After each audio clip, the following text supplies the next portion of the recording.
Շատ ուրախ եմ ձեզ տեսնելու համար, ես ձեզանից էլ երիտասարդ եմ, հոգով, լավ իմացեք, ուզում եմ այսօր մի քիչ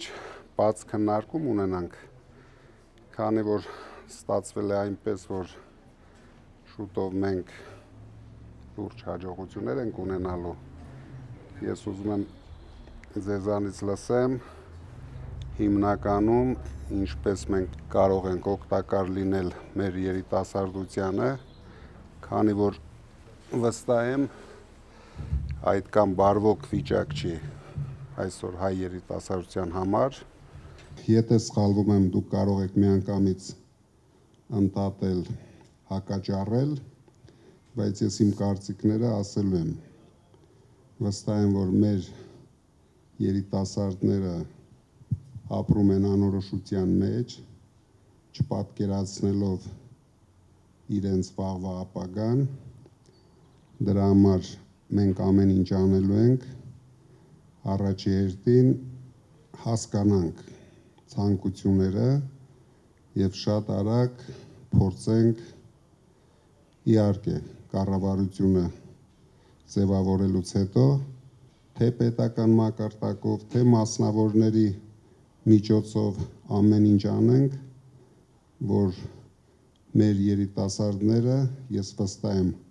առաջին հերթին կարիք ունեն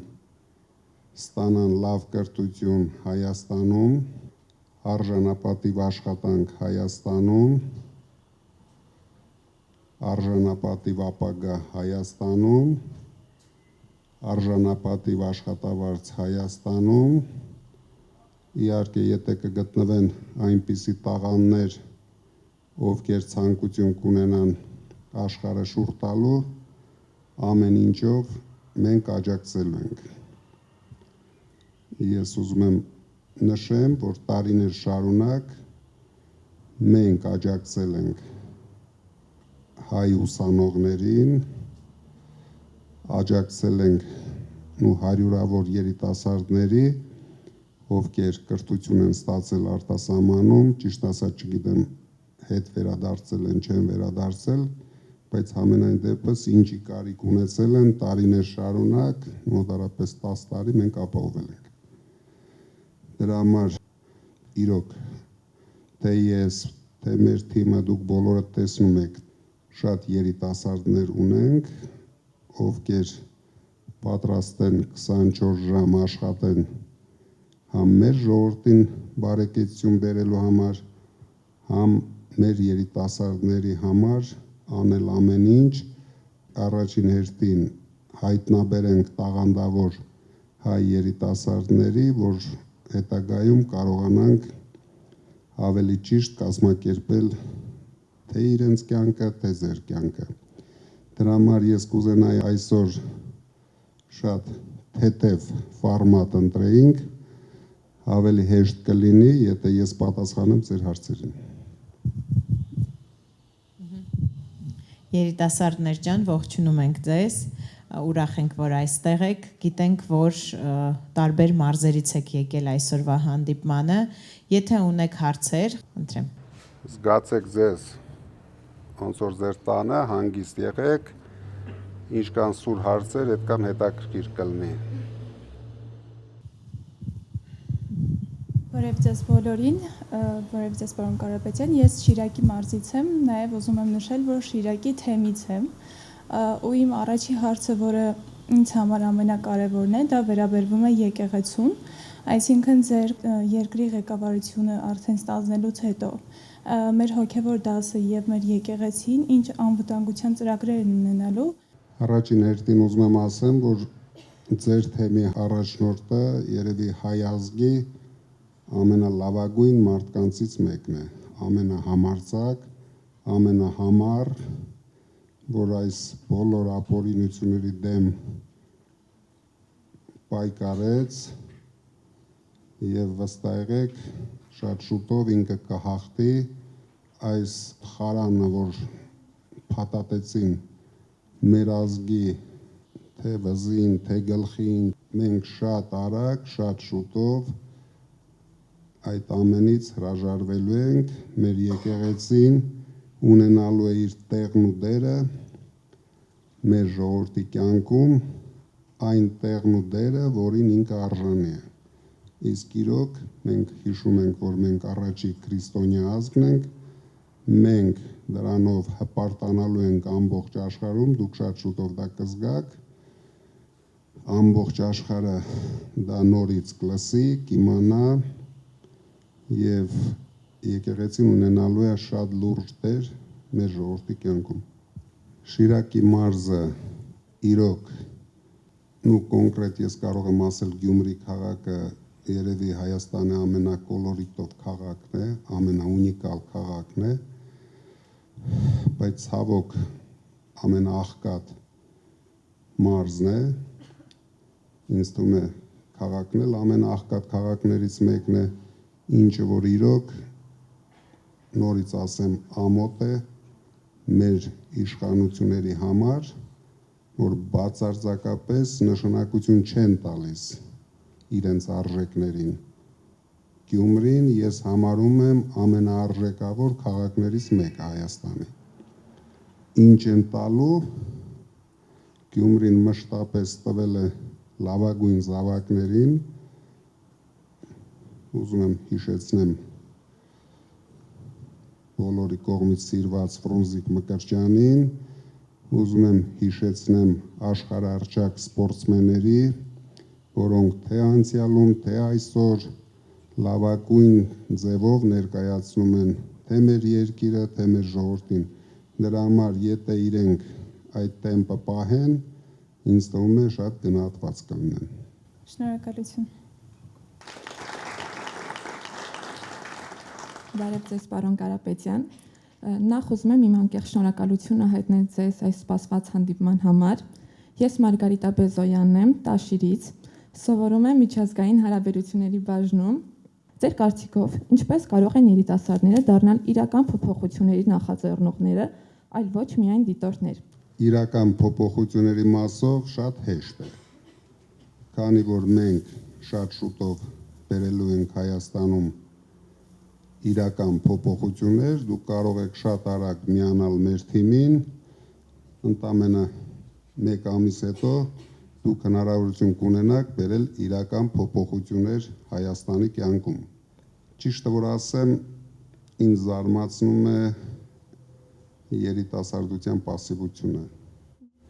Երիտասարդները պետք է հասկանան, որ այս գործը, որ մենք ձեռնարկել ենք, հիմնական շահառուն իրենք են, որովհետև ապագան իրենցն է։ Իրենք պետք է լինեն շատ համառ, շատ ագրեսիվ ու պայքարող։ Բոլոր երկրներում է լուրջ փոփոխությունները արել է երիտասարդությունը։ Մենք միայն առաջնորդում ենք այդ փոփոխությունը, բայց շատ կարևոր է, որ դուք ձեր համառ պայքարով այս վախի մթնոլորտից ազատվելով ձեր լուրջ խոսքը ասեք։ Շնորհակալություն ժամանակի եւ պատասխանների համար։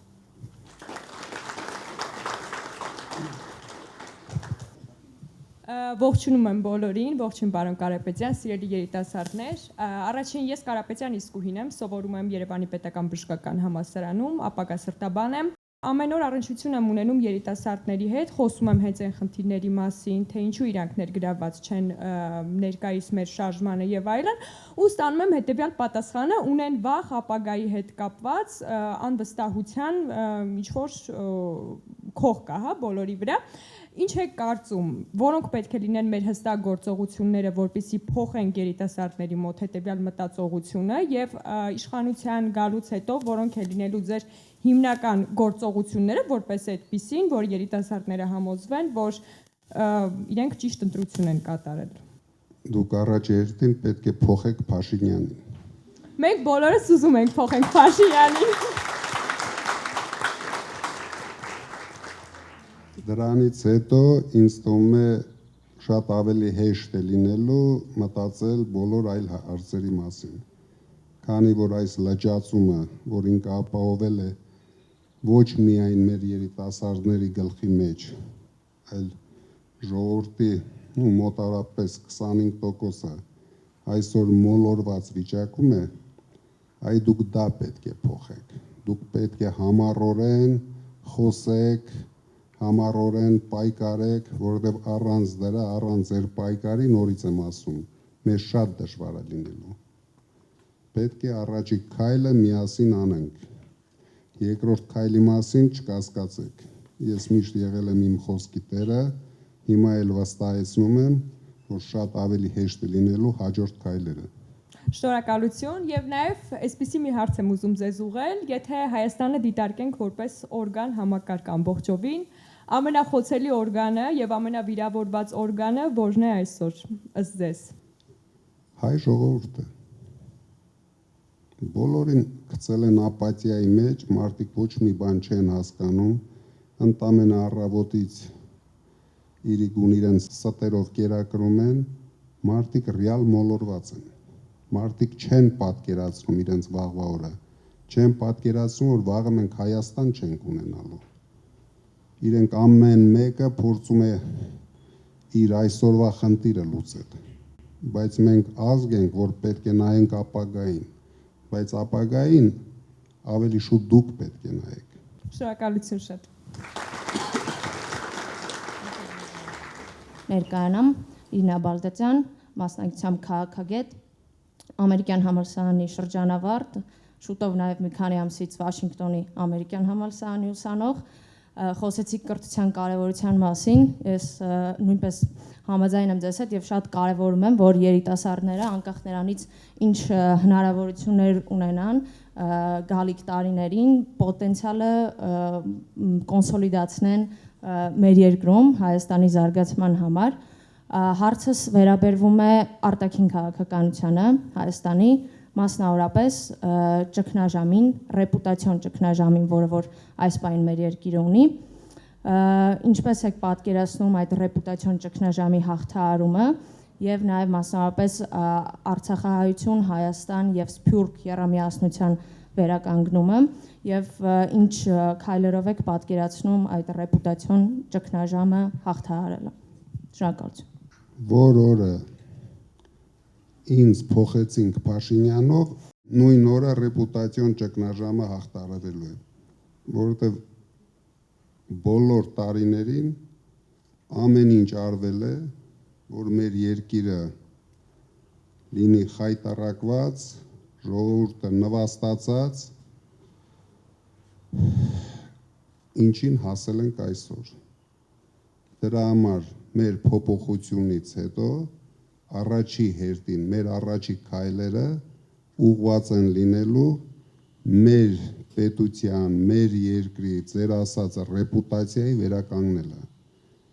Խապկանքներով հարաբերություն ստեղծելու պահելը անհնար է։ Միայն վստահելիություն բոլորի կողմից։ Դա բերի ռեպուտացիո փոփոխություն։ Երկրորդ հարցը Հայաստան, Արցախահայություն եւ Սփյուռք կապի եռամիասնության վերականգնում։ Ես չգիտեմ, դուք հետևել եք նույնիսկ իմ բանտի հայտարարություններին, ես դա միշտ գլխավորել եմ։ Մենք պետք է Հայաստանը դարձնենք բոլոր 10 միլիոն հայերի տունը։ Բացարձակ նշանակություն չունի այդ հայը ապրում է Մոզամբիկում, Ամերիկայում, Ռուսաստանում, բոլոր հայերը պետք է զգան, որ իրենք տուն ունեն։ Այդ դեպքում հայ մարդը ուժեղ կլինի թե Սփյուռքում, թե Հայաստանում, թե Արցախահայերը իրենց լավ կզգան Հայաստանում, որովհետև այսօր դուք բոլորը տեսնում եք, բացարձակապես քանդված է այդ հարաբերությունը։ Սփյուռքը Հայաստանի կյանքում գոյություն չունի։ Սփյուռքը Հայաստանում ներկայացվում է որպես թշնամական ուժ։ Այս սրանով ենք մենք կորցնում։ Սա էլ նույնպես դրսի ուժերի ազդեցության հետևանք է, որովհետև միայն այդ ձևով կարողացան հաղթանակ տանել Արցախում, որովհետև Սփյուռքը կաշկանդված էր իր օգնություններում, թողեցին Արցախը միայնակ այդ ուժերի դեմ եւ մենք կրեցինք պարտություն։ Միայն միասնության մեջ է ուժը։ Շնորհակալություն։ Ես Գայանն եմ Արցախից։ Իմ շրջապատում կան շատ տաղանդավոր արցախցիներ, ովքեր որ ցավոք սրտի գործող իշխանության չգործողությունների պատճառով, այդպես ասեմ, տեղափոխվում են, ցավոք սրտի տեղափոխվում են, որովհետև առաջի տեղը, որտեղ որ մենք եկանք տեղահանությունից հետո, դա մեր հայրենիքն էր, որտեղ որ ցավոք սրտի կրկին իշխանության պատճառով մենք մեզ զգացինք որպես հյուր։ Հիմա հարցս հետևյալն է, ես գիտեմ, մենք ունենալու ենք 300,000 աշխատատեղ, մենք ունենալու ենք բնակարանային ծրագիր, ինչ որ ուրիշ պլաններ արցախցիների հետ կապված, ես ուզում եմ, որպեսզի իրոք մենք արժանապատիվ դեր ունենանք մեր հայրենիքում, այսինքն ուսուցիչները չգնան ժենգյալով հաց թխելու։ Ինչ վերաբերում է արցախահայությանը, եթե դուք Արցախից եք, երևի դուք կհաստատեք, որ ես միշտ եղել եմ Արցախի կողքին։ Ես Արցախին ամենաշատ օգնած հայ մարդն եմ, մի քիչ անհամեստ եմ ասում, բայց դա փաստ է։ Ու երկրորդ, երրորդ տեղերը չկա։ Ես միշտ փորձել եմ արցախահայության կոմֆորտը ապահովեմ Արցախում։ Իսկ դա նշանակում է, որ ես ոչ մի բան չեմ մոռացել։ Մենք ունենալու ենք համապարփակ ծրագիր արցախահայության համար։ Ես շատ լավ գիտեմ արցախահայության տաղանդները, բնավորությունները, ընտունակությունները, պայքարող տեսակը, դրա համար ինձ շատ հեշտ է լինելու։ Բոլոր դեպքերում Արցախը հանձնած ղեկավարին անհնար է արցախահայության համար ինչ-որ բան անել, որովհետև ոչ արցախահայությունն է իրեն ընդունելու, ոչ էլ ինքն է ընդունում արցախահայությանը, եթե հրաժարվեց Արցախից։ Դրա համար վստահեցնում եմ, իրենք ունենալու են իրենց ուրույն տեղը մեր կյանքում։ Ու ամեն ինչ անելու ենք, որ իրենք ստանան վերադառնալու իրավունքը Արցախ։ Ով կուզի վերադառնա, կվերադառնա, ով կուզի ապրի Հայաստանում, կապրեն Հայաստանում, բայց բարվոք կյանքով։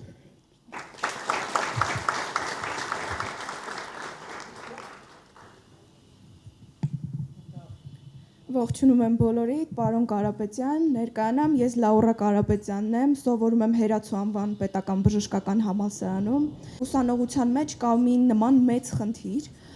մեր համալսարաններում տրված գիտելիքները այլևս արդիական չեն, այսինքն հիմնականում հիմնված են խորհրդային տարիների ծրագրի վրա, որոնք այսօրվա մեր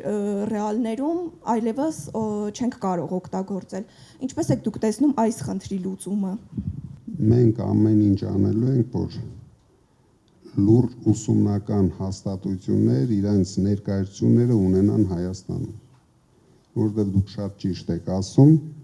ու ես պատկերացում եմ հիմա դասախոսների մակարդակը, որովհետև իրենք սովորել են մի գիտություն, այսօր իրենց փորձում են ստիպեն,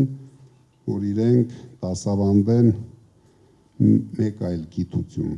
ինչը մոտարապես իրենց համար անհնար է, դա ոչ թե այդ մարդկանց պրոբլեմն է, դա ժամանակի պրոբլեմն է, ժամանակը առաջ է գնում, եթե մենք չհասցնենք, իսկ մենք արդեն շատ հետ ենք մնում,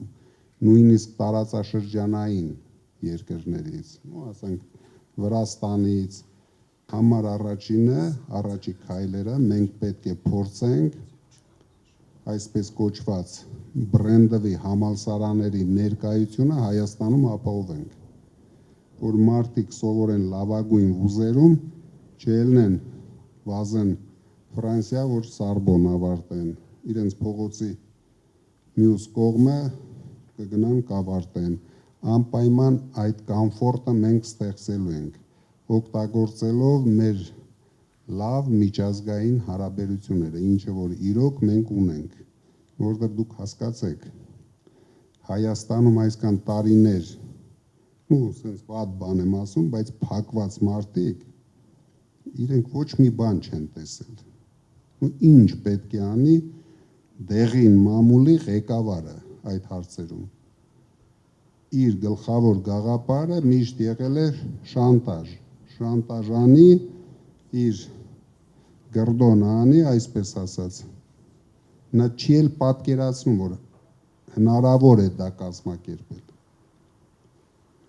Դրա համար դա մեզ համար լինելու է առաջնային հարց, որտեղ առանց ճիշտ կրթված երիտասարդների ու առանց լավ կադրերի ոչ մի հասարակություն հնարավոր չի կառուցել։ Հիմա եթե մենք հայտարարում ենք, ստեղծում ենք 300,000 աշխատատեղ, ինչը որ մենք հաստատ անելու ենք, կարող եք չկասկածել, ճիշտ է այսօր բոլորի համար դա ֆանտազիա է թվում, դա շատ լավ է, մենք բարձրացրել ենք նշաձողը, որպեսզի պայքարենք այդ նշաձողի համար։ Ես կարող եմ հայտարարել 100,000 աշխատատեղ, դա էլ էր լինելու այս պայքարի համար ունիկալ։ 100,000, 50,000, 10,000 էլ չեն կարող ձևավորել, բայց դրա համար մենք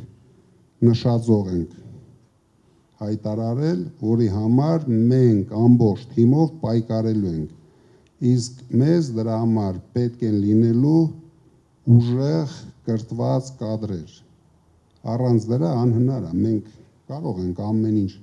կառուցել, ստեղծել, բայց եթե մենք չունեցանք կադրեր, որ կաշխատեն, բարիք բերեն մեր ժողովրդին, ու ավելնորդ է լինելու այդ ամեն ինչը։ Շնորհակալ եմ։ Ինչպես սովետական տարիներին։ Գիգանտ գործարանները կառուցեցին, հետո կադրերը չկար, տեսնում եք ինչ է կատարում այսօր։ Շնորհակալ եմ։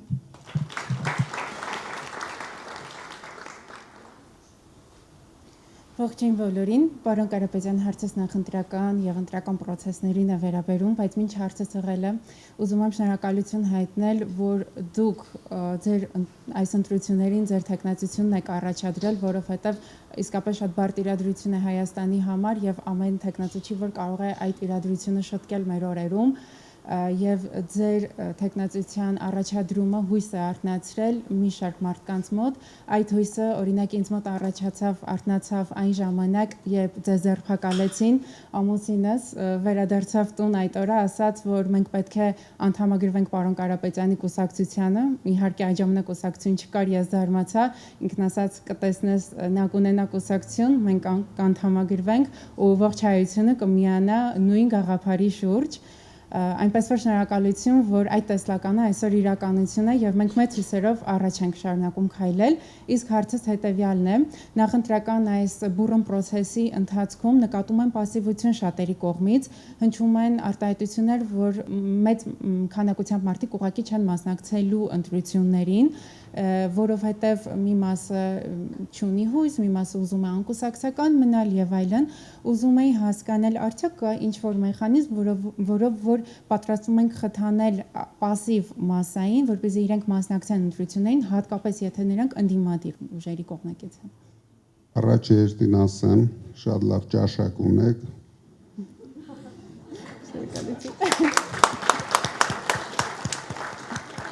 Շատ ճիշտ, շուտ կողմնորոշվող ամուսին ունեք։ Ինչ վերաբերվում է ընտրական process-ներին, ես ուզում եմ ձեզ ասեմ, որ ես դեռ կալանավորված եմ։ Սա աշխարհի մասշտաբով ունիկալ դեպք է, որ մի ամիս է մնում ընտրություններին եւ հնարավորություն չեն տալիս գլխավոր ուժին շփվի իր ժողովրդի հետ։ Գոնե վերջի դատարանի որոշումը ինձ տվեց հնարավորություն եւ հիմա ես ամեն օր այս ֆորմատով շփվելու եմ տարբեր բնակավարի մեր մարդկանց հետ։ Ինչ վերաբերվում է ինչ անել, նորից ակտիվ պայքարել, նորից ցույց տալ համառություն, նորից բացատրել մարդկանց, որ սա իրենց ապագայի խնդիրն է, սա ընտրություն է հայ մարդու մեջ եւ գորժ կայլերի մեջ, որովհետեւ մենք շատ լուրջ վտանգի առաջ են կանգնած, թե ինքնության, սրանով ես չեմ ուզում վախեցնել ոչ ոքի, բայց Հայաստանի հաջորդ տարածքի կորստի։ որտեղ այս մարդկանց համար բացարձակ նշանակություն չունի 100 կիլոմետր ստեղ 500 կուղարկեն մյուս կողմը, բայց մենք դուք գիտեք, որ շատ փոքր երկիր ենք։ Եթե մենք այսպես մի 5 տարի բաժանենք, վերջում կմնա Լոռու մարզը, որովհետև դա մենք ոչ մեկի չենք տալու, պայքարելու ենք Լոռու մարզի համար եւ կանգնելու ենք լուրջ փաստերի առաջ։ Վախեցած, նվաստացած կառավարությունը չի կարող ապահովել երկրի զարգացում, չի կարող ապահովել երկրի անվտանգությունը։ Դա ես իրոք բացառում եմ։ Դրա համար պետք է ունենանք շատ լուրջ փոփոխություն։ Այս բառը, որ մենք շատ ենք օգտագործում, ուզում ենք մարդիկ մեզ լսեն, որ փոփոխություն է պետք։ Առանց դրա հնարավոր չի զարգացնել այս երկիրը։ Շնորհակալություն։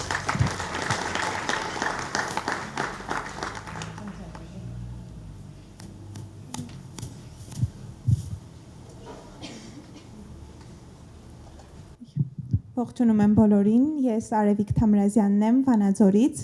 հարցս վերաբերում է հենց Վանաձորին, ձեր կարծիքով, պարոն Կարապետյան, որն է ոչ թե ընդհանուր Լոռվա մարզի, այլ կոնկրետ Վանաձորի առանձնահատկությունը, որով կարող է զբոսաշրջությունը զարգանալ մեր մարզում, մեր քաղաքում։ Շնորհակալ եմ։ Վանաձոր քաղաքը եւ Լոռվա մարզը լինելու են իմ անմիջական ուշադրության կենտրոնում, հատուկ ուշադրության կենտրոնում։ Ու դուք երևի գիտեք, մենք միշտ էլ ամեն ինչ արել ենք մարզի համար, բայց ունենալով պետական լծակներ, պետական հնարավորություններ, մենք դա ավելացնելու ենք համ մեր անձնական հնարավորություններով, համ պետական հնարավորություններով։ Վանաձորը ունիկալ քաղաք է, որտեղ ունի չքնաղ բնություն, այսինքն շատ հեշտությամբ կարելի է զարգացնել տուրիզմը, բացառիկ բնություն ունի շատ լուրջ արտադրական պոտենցիալներ, որը մենք ստացել ենք դեռ սովետական միությունից եւ վարվել ենք այդ պոտենցիալի ու հզորությունների հետ բացարձակապես անթույլատրելի։ Այսօր Վանաձորում կարելի ասել ունենալով այդպիսի հզորություններ ոչ մի նորմալ հիմնարկ չի աշխատում։ Բայց քանի որ կան այդ հզորությունները, կարելի է շատ արագ, այն որ ասում են ռեստարտ անել։ Մենք անպայման փորձելու ենք շատ լուրջ մոտենալ Վանաձորի արտադրական պոտենցիալի եւ շատ արագ զարգացնել, իսկ դրա հետ զարգացնել քաղաքը։ Շնորհակալ եմ։ Ընտրություններում, եթե զուտ հաշվարկները, ոչ թե իրական պատկերը, այլ զուտ հաշվարկները իր նկարագրած ընտրություններում, այդտեղ մենք չունենանք բացարձակ մեծամասնություն, թե ընդդիմադիր մյուս ուժերի հետ համագործակցության մասով, թե բացի ընտրություններից պայքարի օրինական ճանապարհներով, տարբերակների մասով, փողոցային պայքարի պատրաստ լինենք թե չէ, ուզում եմ ձեզնից լսել, ինչ տարբերակներ ենք տեսնում։ Ինչ վերաբերվում է հաղթանակին այս ընտրություններին, ու համենայն դեպս թե ես, թե մեր թիմը բացարձակապես չենք կասկածում։ Քանի որ, ինչպես ասում են, բոլոր սոցիալական հարցումները ցույց են տալիս, մենք լավ տիրապետում ենք իրավիճակին, մենք լավ առաջ են գնում եւ հույսով եմ ընտրության օրը կունենանք մեր ուզած բացարձակ հաղթանակը նույնիսկ առանց կոալիցիաների։ Կլինի կոալիցիաներով, դա հետո քննարկենք, բայց այսօր մենք նույնիսկ չենք ուզում քննարկել այդ հարցը, որովհետև մեզ պետք է լուրջ մոտիվացիա, որ մենք հավատում ենք, պայքարում ենք դրա համար։ Վստահ եղեք, որ մենք հաղթելու ենք, իրենք ոչ մի բան չեն կարենալու անեն, քանի որ արդեն 10 ամիս է իրենք ամեն ինչ անում են։ Իրենց մոտ ոչ մի բան չի հաջողվում։ Նույնիսկ Գոհարին ձերբակալեցին, բան չստացված մոտները։ Որովհետև մենք ունենք պայքարող թիմ, անվախ թիմ, համառ թիմ, իսկ եթե հանկարծ կնան այդպիսի խեղկատակ քայլերի, դա ունենալու է իր լուրջ հետևանքները։ Դուք մեզ լուրջ օգնելու եք։ Բնականաբար միշտ պատրաստ ենք, ոնց որ ասել եք 24/7 ռեժիմով։ 24/7 ռեժիմով պայքարելու ենք։ Ես ձեր վստահ խոսքներ պետք շնորհակալ եմ։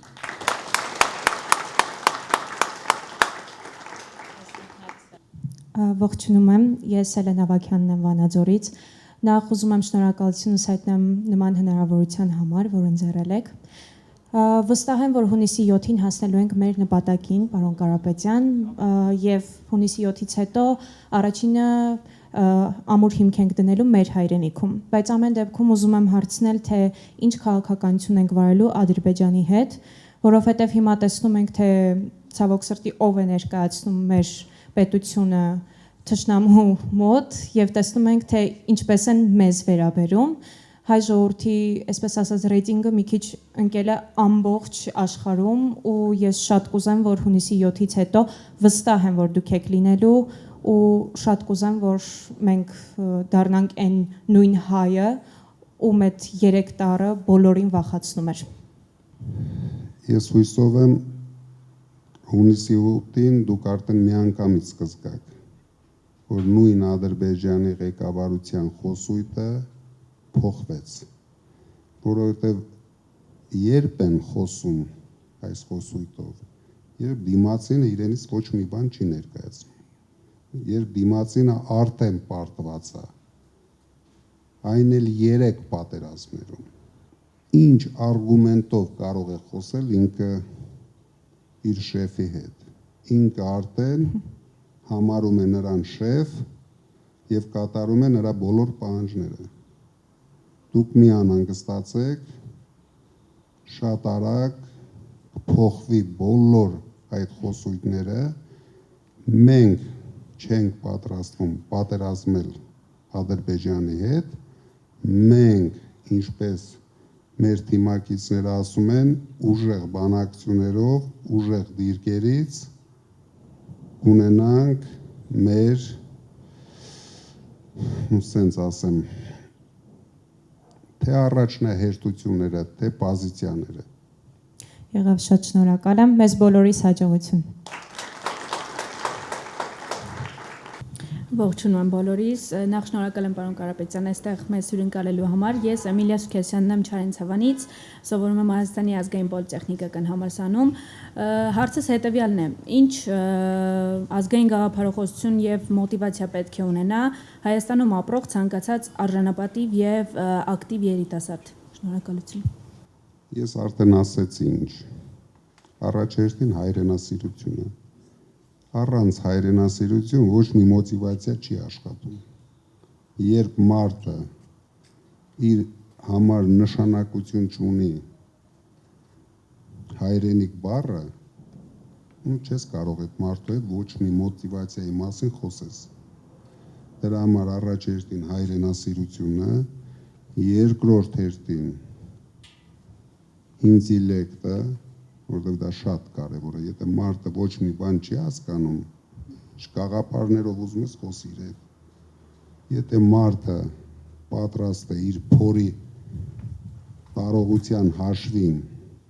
իր ազգային արժեքներից հրաժարվել, ինչ ուզում ես բացատրի այդ մարդուն։ Դրա համար հայրենասիրություն, ազգասիրություն եւ շատ բարձր նշաձող, որովհետև եթե չի դրվում նշաձողը, այդ մոտիվացիան էլ չի առաջանում։ Պետք է ունենաս նշաձող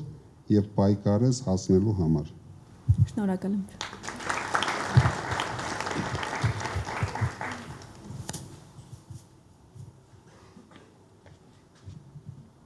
Բարև ձեզ, պարոն Կարապետյան, ներկայանամ, ես Արսեն եմ Ավագյան Արցախից, լսել եմ ձեր մեծ գործերի մասին Արցախում, որի համար ձեզ շատ շնորհակալ եմ։ Հարց վերաբերում է անվտանգության մասին, ինչպես կարելի է հասնել երկարատև խաղաղության Հայաստանում, հաշվի առնելով տարածաշրջանային անկայունությունը։ Դա երևի ամենաբարդ հարցերից մեկն է։ դա ով ձեզ կասի, որ ունի շատ կարճ ու արագ լուծում, մի հավատացեք։ Բայց մենք ունենք շատ լուրջ միջազգային գործընկերներ բոլոր կողմերում։ Մենք օգտագործելու ենք իրենց բոլոր հնարավորությունները ապահովելու իրական երկարատև խաղաղություն, բայց արժանապատիվ խաղաղություն։ Ոչ թե հանձնելով ու հանձնվելով խաղաղություն, այլ հավասարը հավասարի հետ խաղաղություն։ Դուք դրանում մի կասկածեք, մենք այդ հնարավորությունները ունենք, այդ կապերը ունենք եւ ահավոր ցանկություն ունենք դա անելու համար։ Մերսի։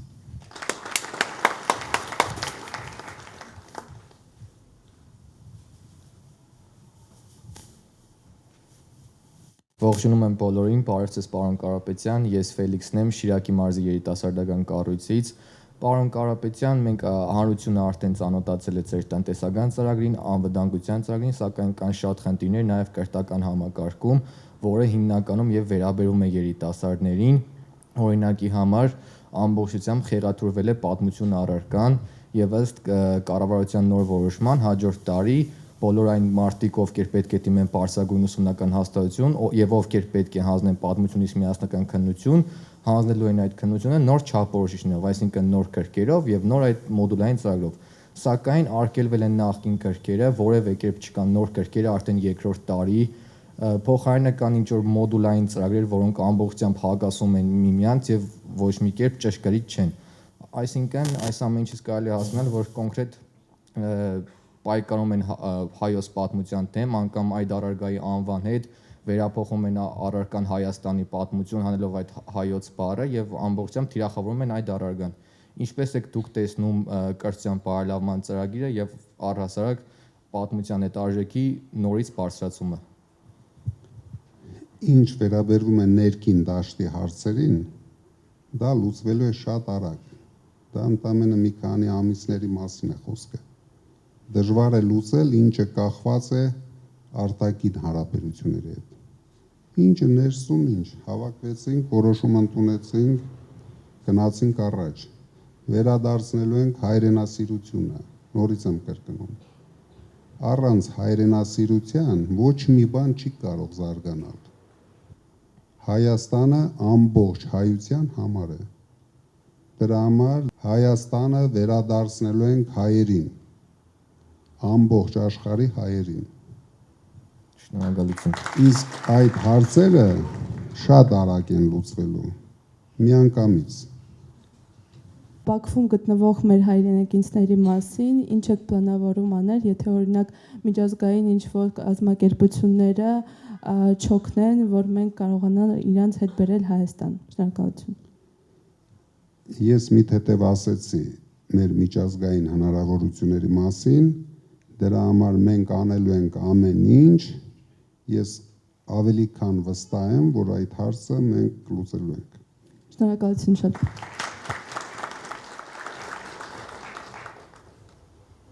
Բարև ձեզ, ես Միլենան եմ Բաղդասարյան Տաշիրից։ Հարցս հետևյալն է եւ մասսայական է կարելի ասել շատերին հետաքրքրող հարց։ Ինչու որոշեցիք մտնել քաղաքականություն եւ արդյոք կմասնակցեիք ընտրություններին, եթե չիներ ձեր ապօրինի ձերբակալությունը։ Երբ տեսա, որ այս իշխանությունը կարող է հարձակվել հայ առաքելական սուրբ եկեղեցու վրա, երբ ես տեսա, որ հաջորդ քայլը մեր Հայաստանի կորցնելն է, ես շատ երկար եմ մտածել։ Դուք հիշում եք ինձ երբ են ձերբակալել եւ երբ եմ ես իմ առաջին հայտարարությունը արել մեր ձևով շարժում ստեղծելու, շատ եմ մտածել։ Իրոք շատ, որովհետեւ ես կյանքում ունեցել եմ ամեն ինչ, շատ դժվար է բաժանվել այդ ամեն ինչից, բայց երբ հարցը կանգնում է մեր Հայաստանը կորցնելու, ես իրոք պարտավոր էի ամենածանր որոշումը թե ինձ համար, թե մեր ընտանիքի համար կայացնել եւ մտնել պայքարի մեջ։ Շնորհակալ եմ։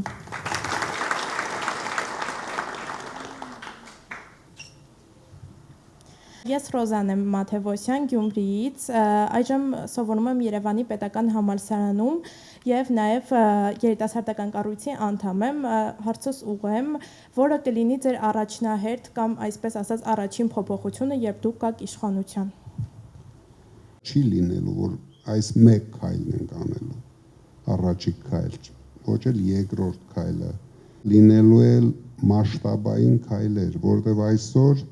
այնպիսի վիճակում է Հայաստանի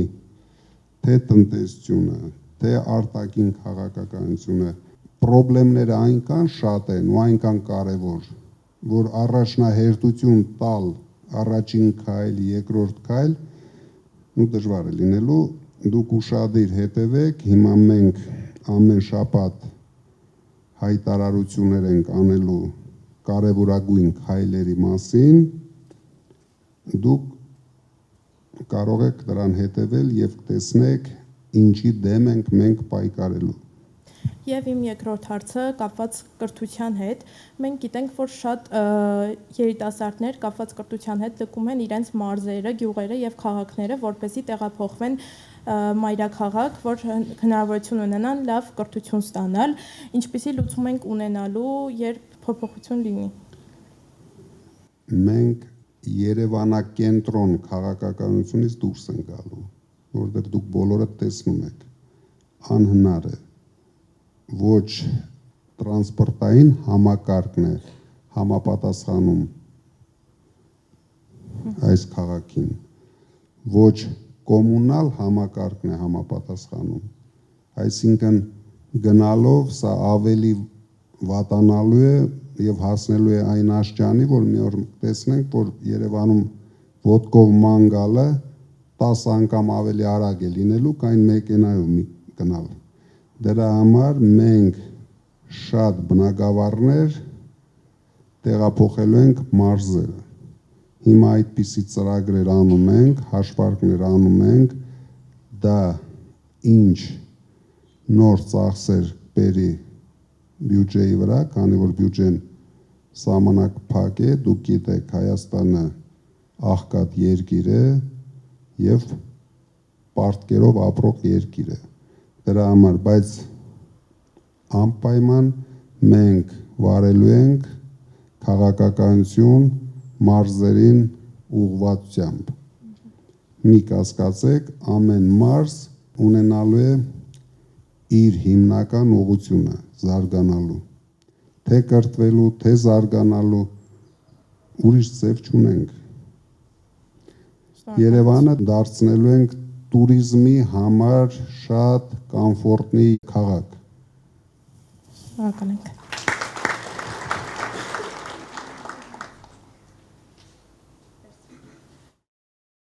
Եվս մի հարց ունեմ ձեզ իրականում, քանի որ մի քիչ խոսեցինք միջազգային քաղաքականության մասին, շարունակեմ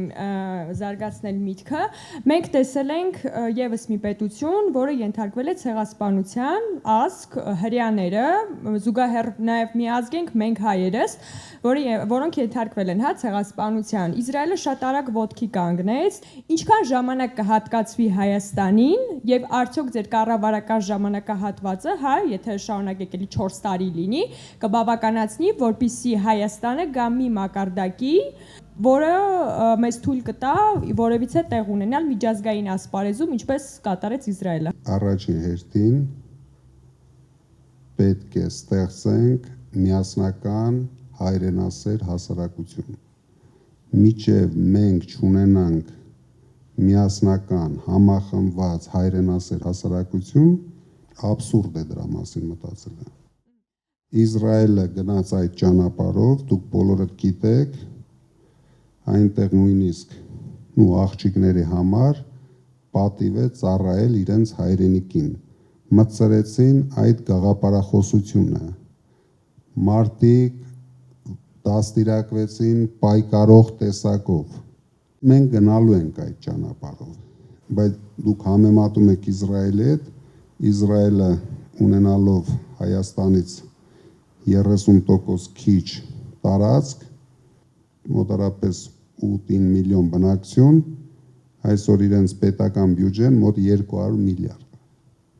Հայաստանը դարձրել են տարիների ընթացքում փող չաշխատող երկիր։ Չի ստեղծվել ոչ մի հավելյալ արժեք ստեղծող հզորություն։ Ամենակարևորը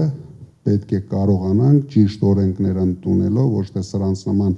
բոլորին հայտարարենք թշնամի, բիզնեսմենները բոլորը թշնամիներ են, պետք է ազատվենք այդ բեռից, այդ պետական չկամությունից։ Սրանք ինչպես մարդիկ են չկամ, այդպես էլ պետությունն են դարձրել չկամ։ Իրանք չեն կամենում, որ մի մարդ հարստանա, մի ընկերություն հարստանա, անպայման պետք է քերեն բոլորի ծնողները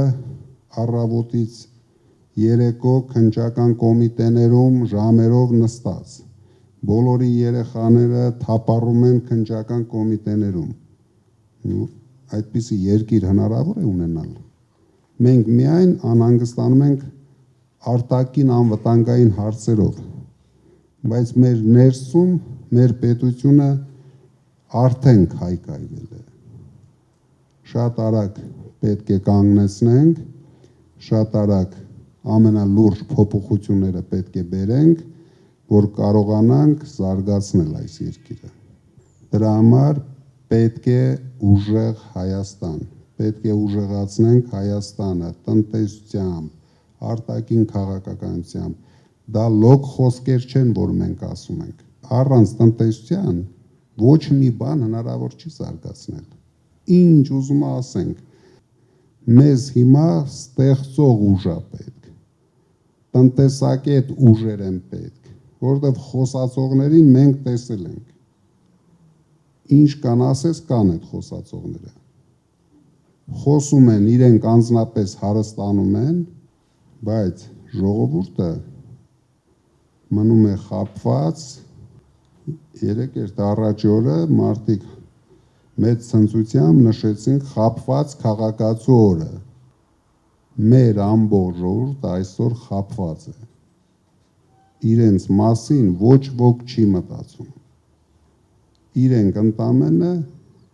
մեկ գործողություն են անում։ Վարկեր են վերցնում, փաթաթում պետության գլխին։ Փող ստեղծել չգիտեն, գումար ստեղծել չգիտեն։ Իսկ այդպիսի իշխանություն Հայաստանի համար իրոք վտանգավոր է։ Մինչև երբ վարկով ապրենք, էլի, վարկը վերջը պետք է հետ տանք։ Շնորհակալություն շատ։